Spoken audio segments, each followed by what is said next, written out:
Hello and welcome back to the channel, everybody. My name is Dark Sage Walker, and I've been going through a very weird set of shifts lately where I start just late enough that I don't have a lot of time to do any recording in the morning, and then I get off just late enough that I'm basically getting ready for bed before getting a chance to record anything. So we're gonna try to make up some lost time while I have a chance here. I'm going to try to get a few episodes done kind of all at once. Not all in one recording, of course. But anyway, let's get on with things. And we just got player's choice, so I think what we do this time is we run smooth jazz. Yeah. And get that saxophone going.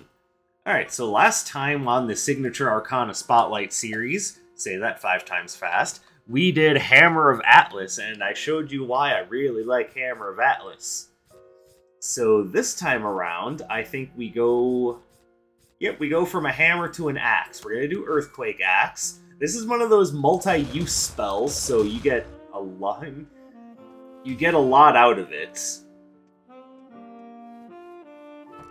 And just so each charge has a 4-second cooldown time. Not bad overall.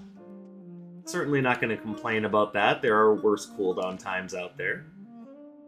Obviously, this works best with a little bit of extra power on tap. So, and what does it count as? Nothing. This counts as nothing. So it's not getting anything from Gloves of Gambit.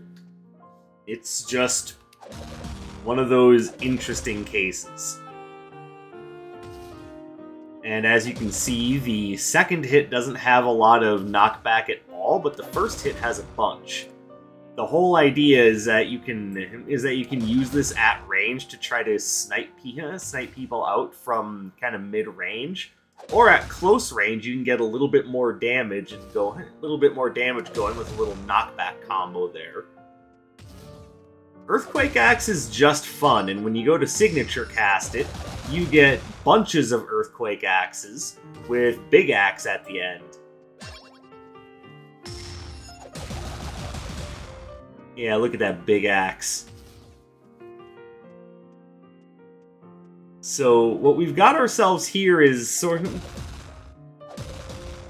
a very interesting case where you've got a very powerful multi-use, or I guess I should say multi-charge spell that has a mid-range to it, but more reward at close range.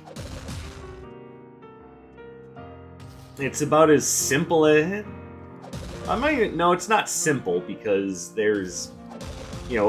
one hit has a bunch of knockback, the other one has none. It's got an interesting area of effect.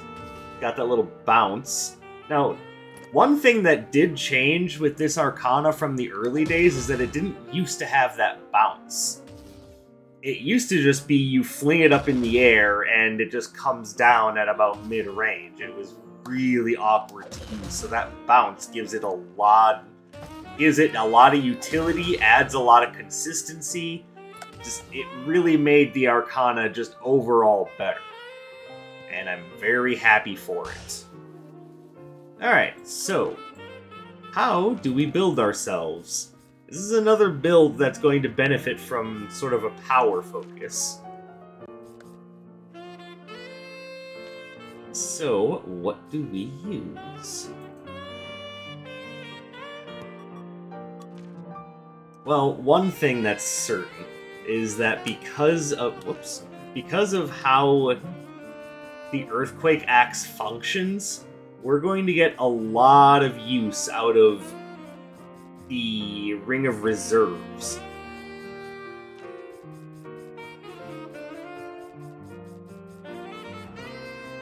And in my eyes, some of the best spells to use the Ring of Reserves with... You know what? We're just gonna keep it simple. We're gonna go Flaming Cleaver. Well, we could go Dragon Arc, but no, I already decided I'm gonna go Flame Cleaver. Just about any Dash Arcana will function well with this. So why don't we...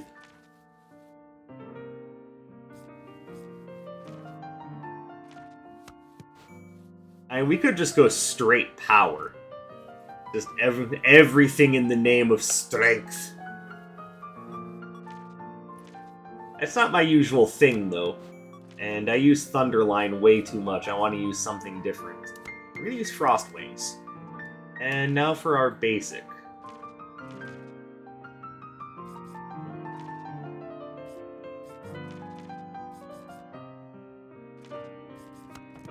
Yeah, there we go.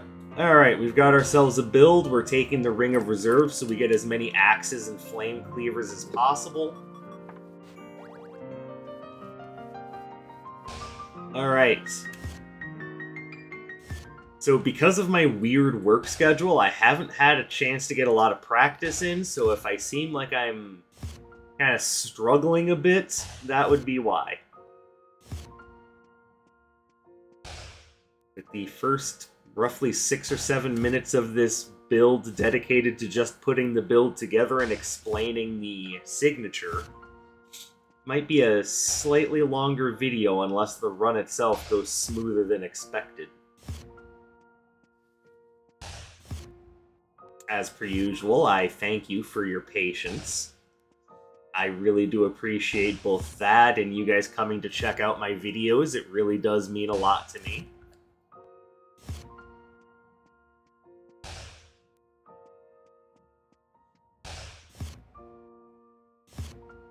Also, I know that I've been really focusing hard on Wizard of Legend videos lately, even though I've been playing Blasphemous. I want to get back to 9 Souls.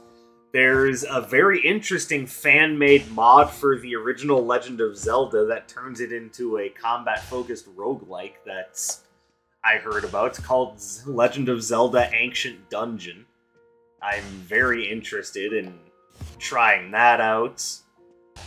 Just with my schedule being the way that it's been, I haven't had a lot of time to do any recording, much less recording of other games, and I want to make sure that I have the Signature Arcana Spotlight series done before Wizard of Legend 2 releases. So I am putting a lot of focus on Wizard of Legend right now. So for those of you who want me to play other games, who want me to check out other stuff, who I know there's at least one of you that wants me to keep playing 9 Souls, and trust me, I want to keep playing 9 Souls too. Just trust me when I say that this is a project that I really want to focus down hard on. I did not think about how that sounded, but I want to focus and lock in on it because I want to make sure that it gets done before Wizard of Legend 2 releases.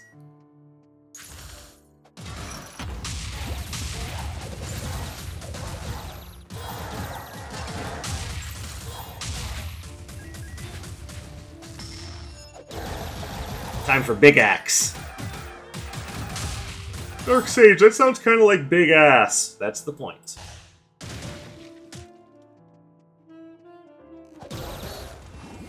Now, because it doesn't count as a projectile, you can use it pretty safely against the Earth Knights. You don't have to worry about their mirror shield. You can just throw it out and be done with the whole thing. Alright, so I see 2 things here I wouldn't mind picking up. But, of course, we're going to wait until we come across Iris, because there's a chance we're going to want to spend a bunch of money at her shop.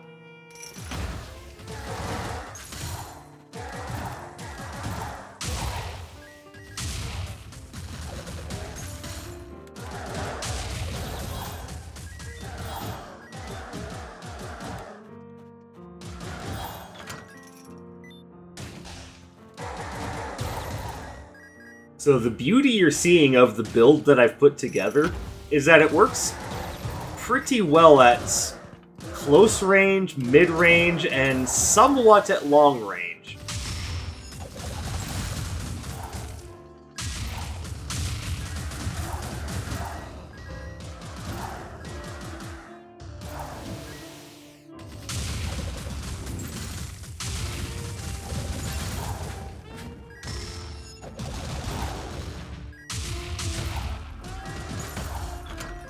There. Also, the Ring of Reserves lets us keep a very high amount of pressure on the enemies. Because, yeah, 3 Flame Cleavers and 3 Earthquake Axes definitely gets the job done, if you know what I'm saying. If you catch my barely concealed drift.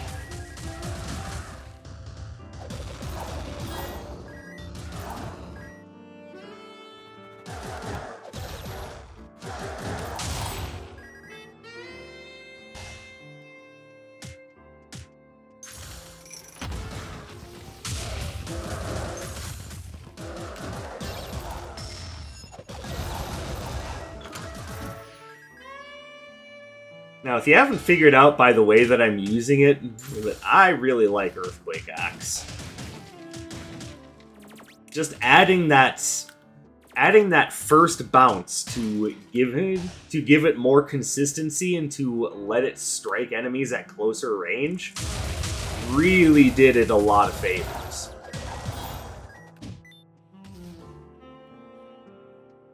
Okay, so here's what we're gonna do.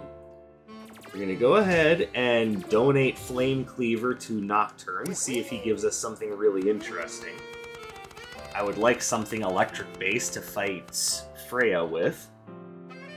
Not that.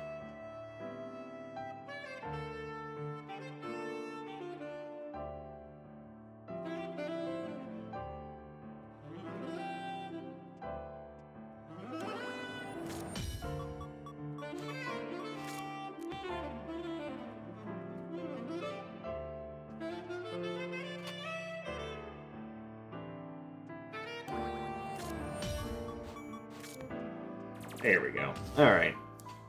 There are definitely better options for us to take, and I will probably be looking for those options as we're going through. Like, I like the idea of Fractal Flare, but it's not the greatest option for a power build. Nor is it a great option for what we have going on right now with the Ring of Reserves, so we're just going to keep looking. Fading Petal. I like Fading Petal, but is it really good for this build? You know what, we're gonna grab it anyway. Plus, we get 3 of them, so there's certainly nothing wrong with that. Alright, give me this, give me this.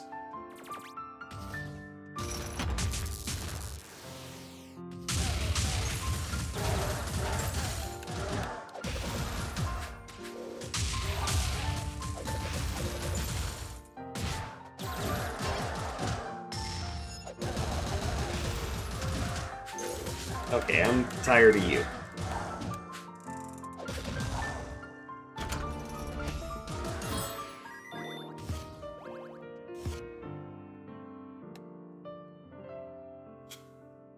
Alright, so admittedly, Fading Petal probably isn't the greatest combo tool for this build.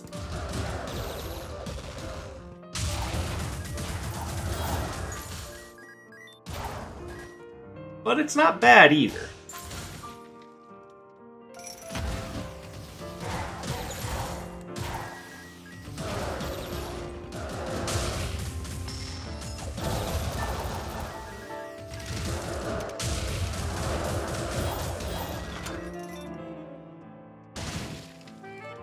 Or maybe I'm overthinking things and it's just fine.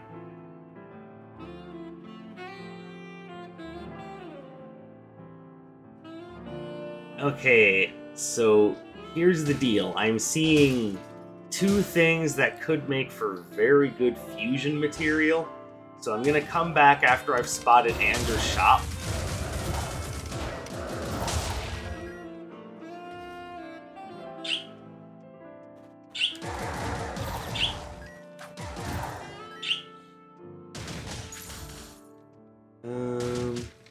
Okay, so if Dr. Song is here, then I can use Fading Petal as the donation material. Oh, but we know it's not Dr. Song, so what the hell am I doing?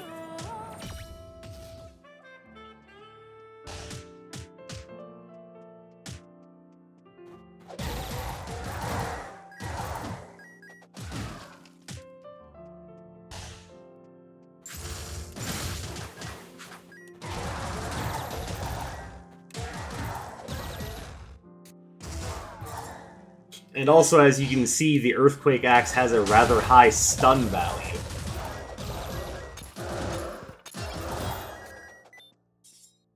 So there's that going for you. One of the downsides to how Earthquake Axe is coded, though, is that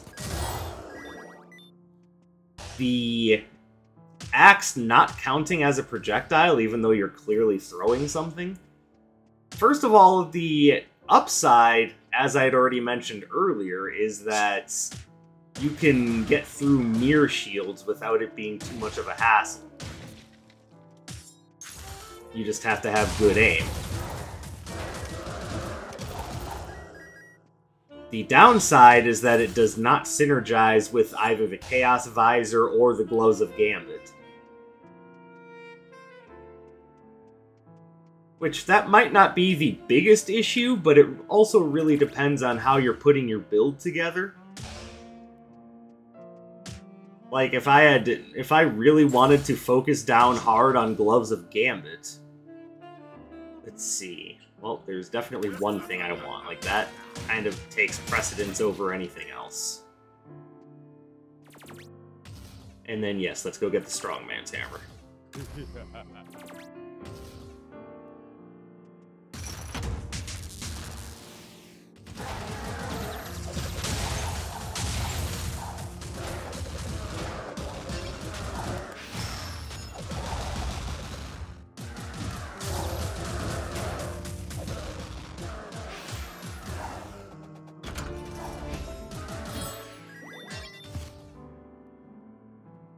Then we will pop in here, grab the helmet, and put the tiara back on. Alright. It's a very transformative floor. I'm very happy with that one.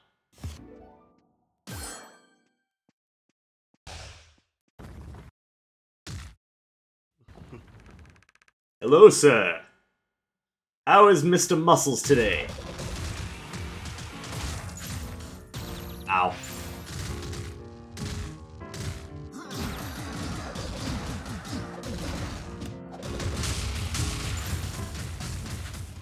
I am not thinking.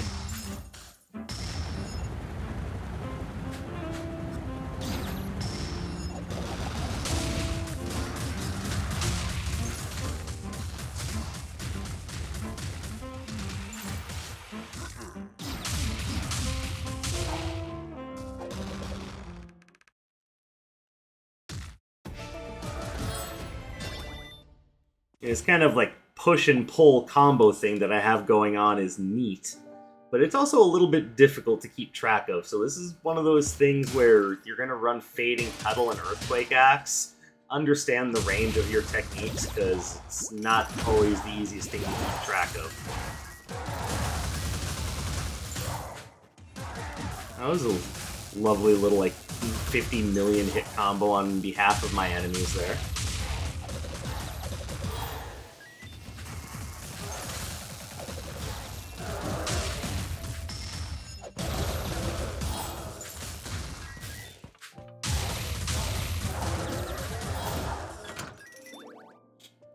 Alright, that did not go well. I guess this entire floor is just electric summoners, as far as the eye can see.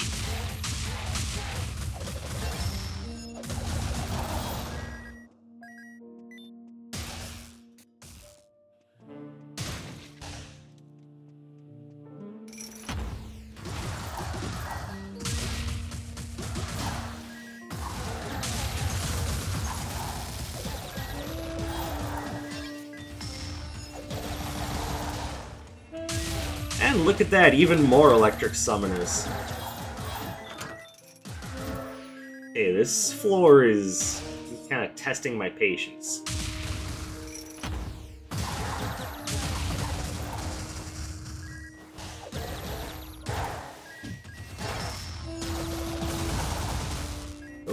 Okay.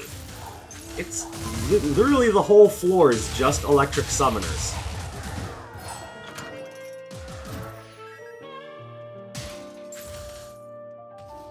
I'm just getting absolutely destroyed because they do nothing but conjure line shock agents. And of course, those have like a 30 billion hit combo all by themselves.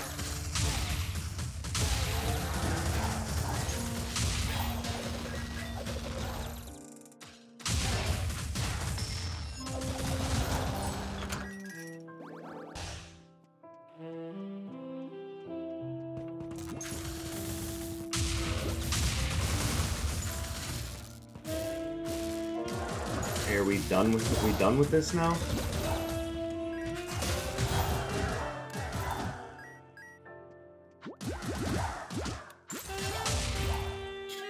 This is the problem with only getting to practice Wizard of Legend like a couple of times a week.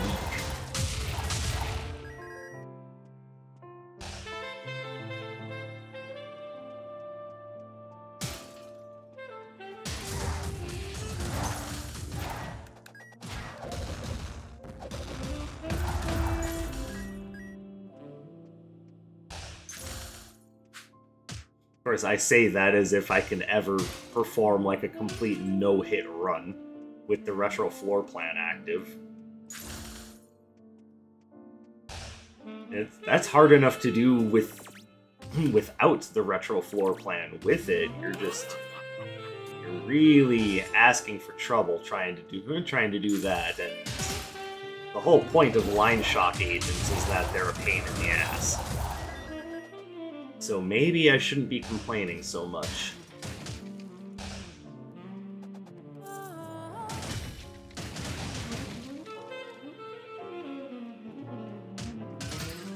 Like, I've literally gone on and on about how I shouldn't be, you know, telling myself that I need to be perfect, and now here I am going, God, I wish I could be perfect.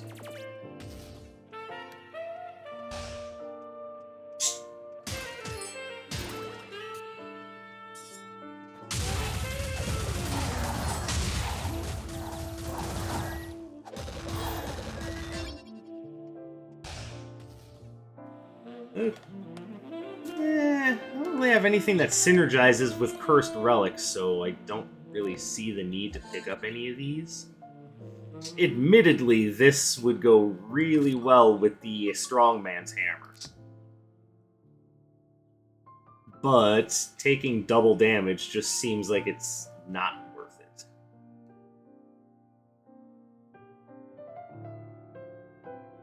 Like, Jeremiah's Needle is about the best thing there is here.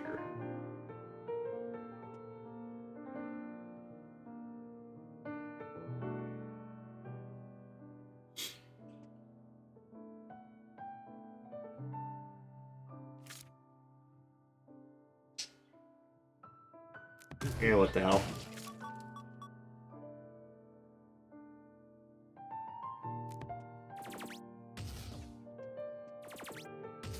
And yes, you read that right. That basically means we're not getting critical hits anymore, but...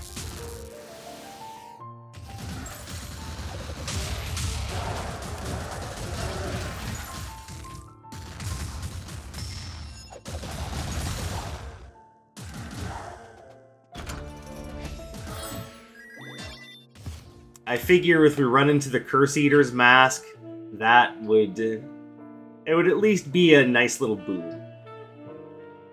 Of course, I could also just be being an idiot. I'm sure you guys will let me know in the comments which one it is.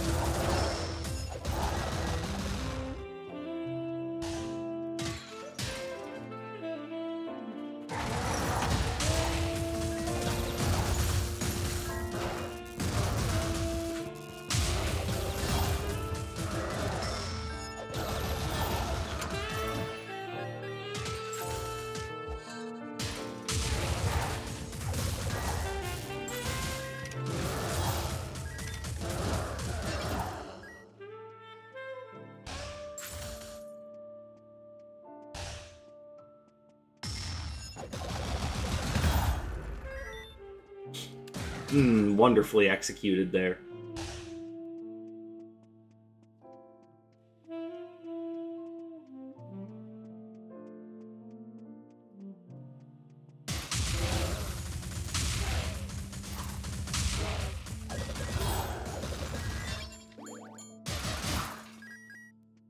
I kind of feel like Fading Petal isn't synergizing very well with this build.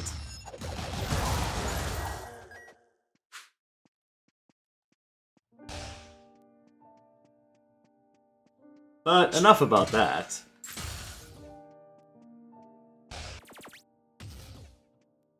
Let's talk some more about Earthquake Axe.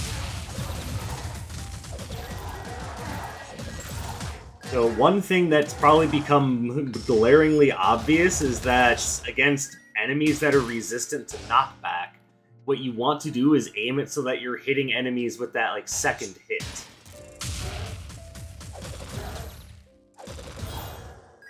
And as you can see, because the attack has some range to it to begin with, it's not too difficult to space it out against enemies that don't move very quickly, or that move in very predictable patterns.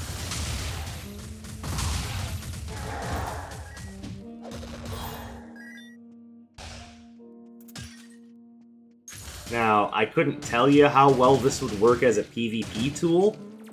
I'm gonna guess it really depends on how well you can build around it. Like, it's not the slowest attack in the world by any means. So it probably works just fine, but you guys also know that I don't really engage with the PvP in this game. Which, by the way, just to give you guys some clarity as to my thought process, I have been considering trying it out just to see what I think of it.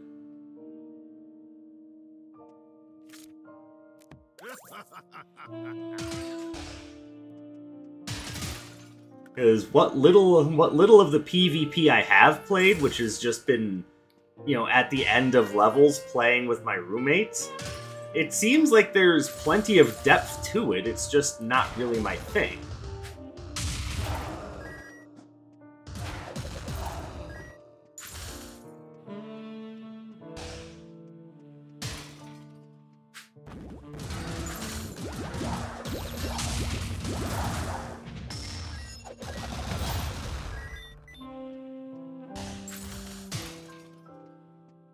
I just wanted you guys to know that I've been, you know, thinking about how best to diversify my gameplay with this game. Which, don't get me wrong, I have all sorts of fun just putting together builds and, you know, testing them out to see how they work.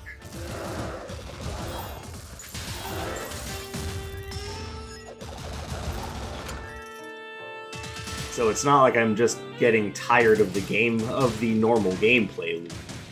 I've just been thinking, you know, wouldn't it be fun to, you know, diversify my gameplay a bit? Oh, did I forget to pick up the upgrade to Frost Wings? Whoops. Oh, I feel silly now.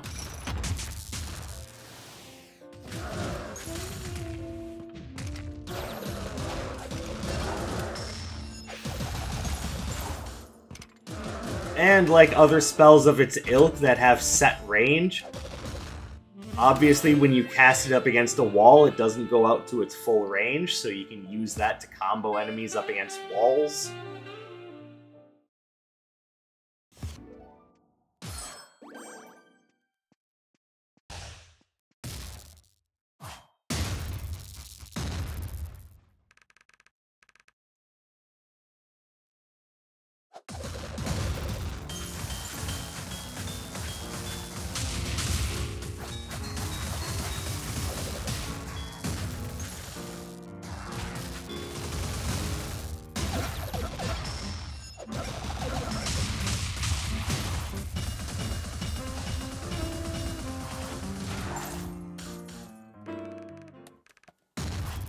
Alright, everybody say it with me now. Easiest boss in the game.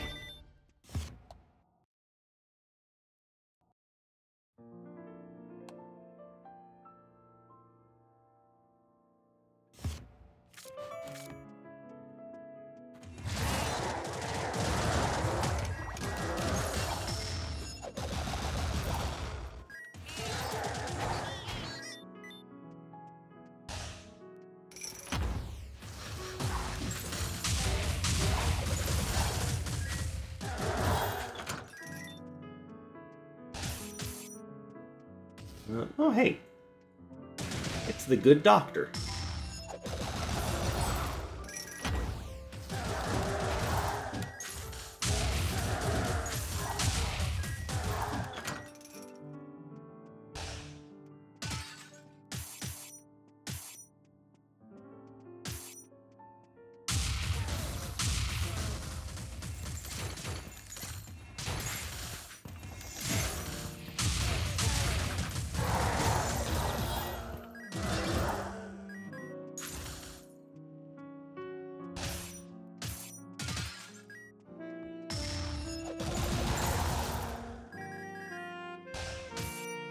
And there you go. So Earthquake Axe, as you've been seeing, can be perfectly good as a room clearer. Very good against bosses.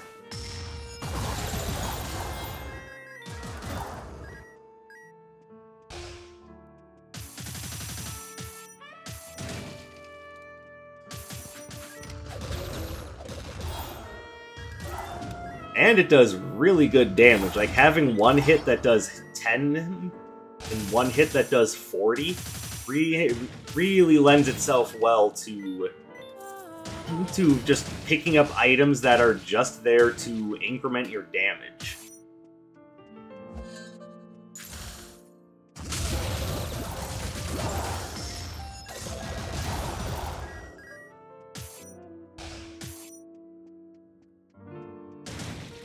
Like, I make no exaggeration when I say that this is probably one of the better signatures in the game, but especially for those of you who, like me, have been playing Wizard of Legend since the early days, it has a bit of a learning curve.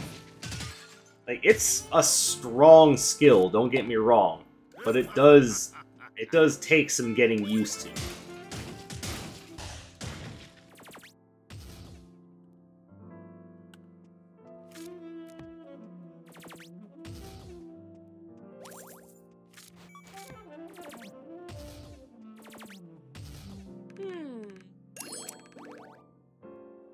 Oh, there we go. Alright, so I kind of wish I could just get rid of this. I picked it up. Well, no, because it's boosting Curse Eater's Vest, so I don't know. Maybe I'm just being harsh on myself for no reason.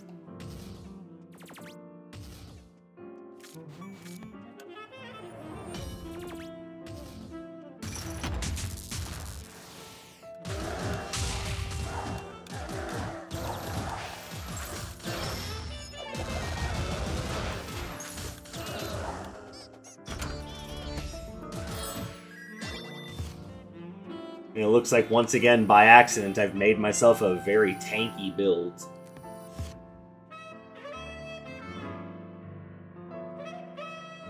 You know what? Nothing wrong with that. A little bit of self-regeneration, a little bit of max HP improvement. Like, there is nothing wrong with that playstyle whatsoever. Again, it's not necessarily my thing, but it's not because it's inherently weak or anything. I just don't typically play that way. You guys know me. If I have the option, I'm gonna say screw defense, give me more ways to hurt people.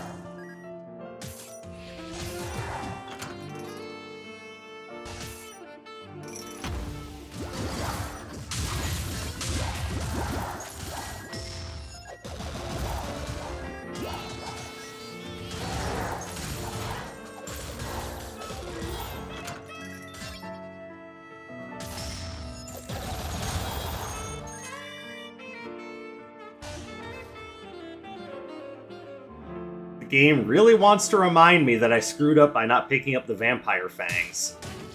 You see, joke's on you, game. I can't score a critical hit right now.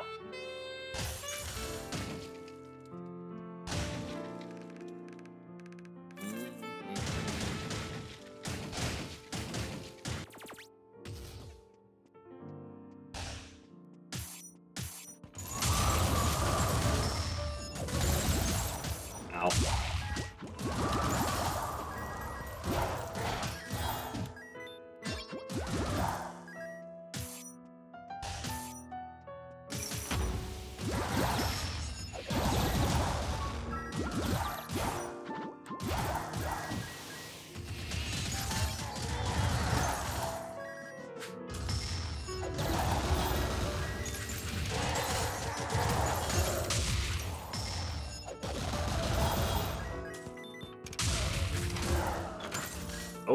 Yes. The power is real.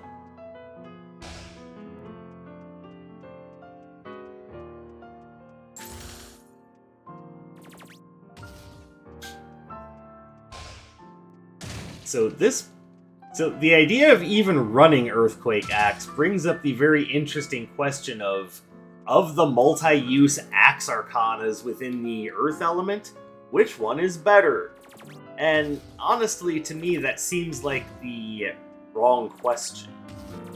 The question more so is, what do you need? Do you need combo ability, or do you need something heavier hitting with an area of effect? That seems like the real question that should be being asked, is what works better for your build. Because if you're just looking at straight damage numbers, of course Earthquake Axe is better. But not everything is always about maximum damage at all cost. Because you guys were seeing what I was getting done with Rock Solid Tomahawk. That banger of a spell is really good at getting work done. Especially if you're like me and you're very combo-minded.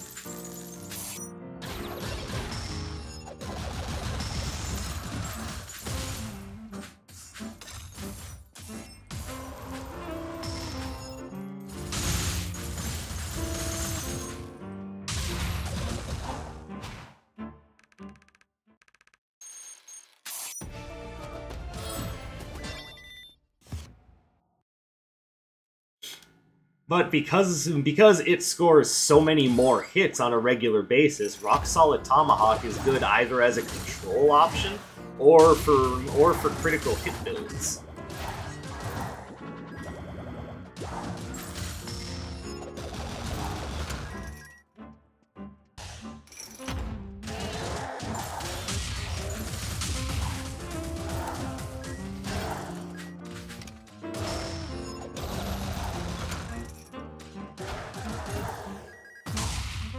That's interesting.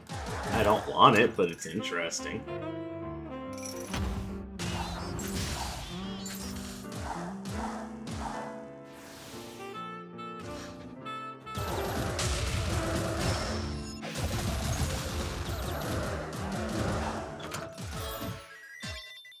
Oh, and real quick, yes, you can dash cancel out of that if you're in danger.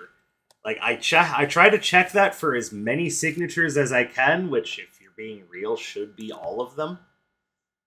And yeah, it's a more important metric than you might think. I mean, I guess since we've kind of accidentally gone tanky, might as well grab that.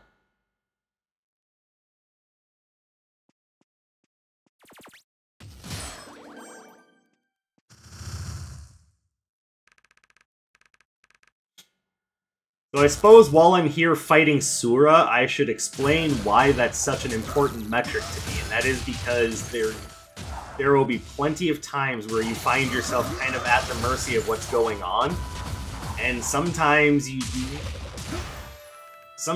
just can't help but do something with bad timing.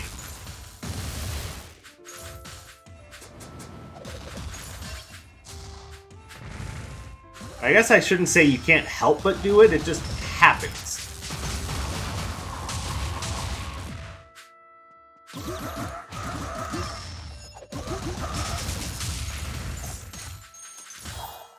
Oh my goodness, Frost Feint for the win. Yeah, there's a reason why I like both Frost Feint and Flare Rush. So, anyways, to finish what I was saying, yes, that's why I view dash canceling out of a signature cast as something that's very important to be able to do, because this is a very fast-paced game with a lot of things happening at once. So sometimes you need to be able to get yourself out of a bad situation, and spells that require you to sit there through the entire duration of the cast, as Cecil is telling you right now, that's bad news. It's bad news!